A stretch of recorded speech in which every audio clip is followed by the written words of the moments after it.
안녕하세요. 펀드매딩입니다. 오늘은 우주항공 및 방위산업 디펜스에 투자할 수 있는 기회가 도래한 게 아닌가라는 리포트를 좀 소개해 봅니다.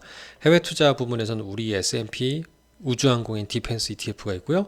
국내 투자용으로는 아리랑 우주항공인 UAM ETF가 이제 눈에 띕니다.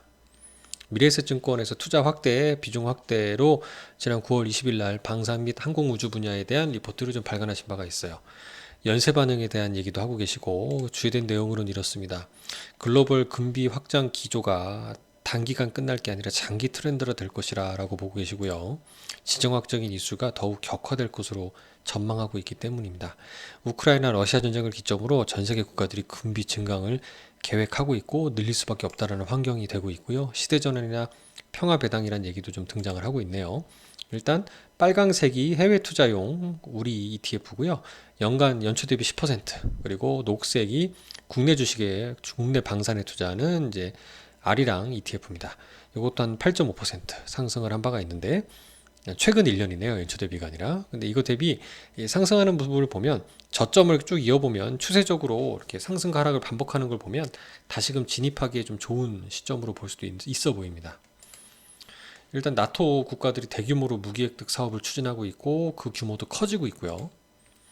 방산업 사이클명에서 다시 군비 증강기를 좀 돌입하고 있고, 반면 그 프리미엄, 주식에 붙은 프리미엄은 최근에 조정 등으로 조금 작년 러시아 우크라이나 전쟁 발발 대비했을 때 조금 떨어진 부분들이 아마 주가 진입 차원에서는 좀 매력적이지 않나라고 판단한 것 같습니다.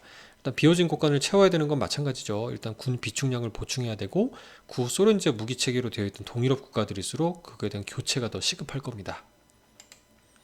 국제정세 심상치 않다는 얘기는 뭐 인도 태평양의 분쟁, 뭐 중국을 봉쇄하고자 하는 알타시아 얘기들 등등 뭐 많이들 알고 계실 거라 생각을 합니다.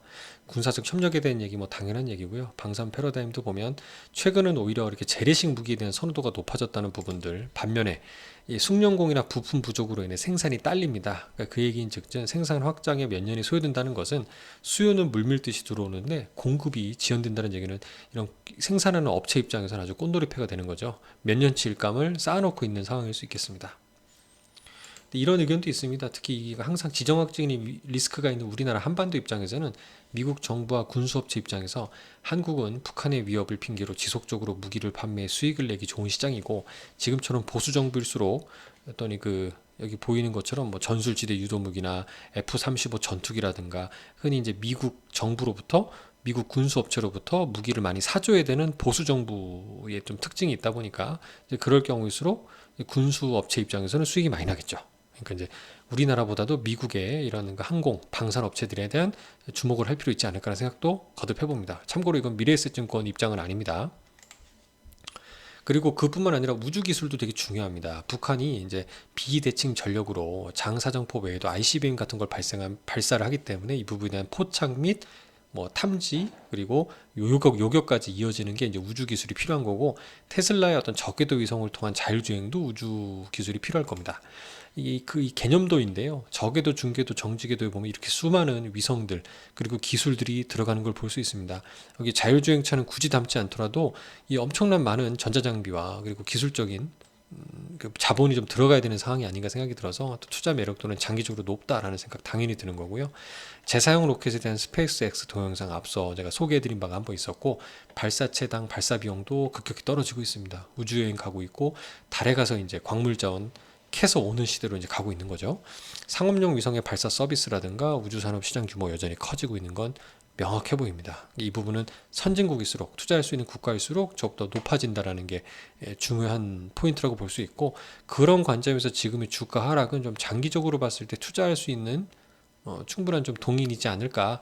몇 년치 일감을 쌓아두고 있고 진입 장벽이 높고요. 그리고 이런 부분에 있어서 한정적인 기업들이 경쟁을 하고 있는 거기 때문에 이런 기업들의 주가는 장기적으로 좀 상승할 수 있는 현재 지금 기반을 다지고 있다는 판단입니다. 물론 전쟁이 나지 않았으면 하는 안타까움도 좀 있겠습니다만 투자의 관점에서는 좀 관심을 가져보면 어떨까 생각이 듭니다. 감사합니다.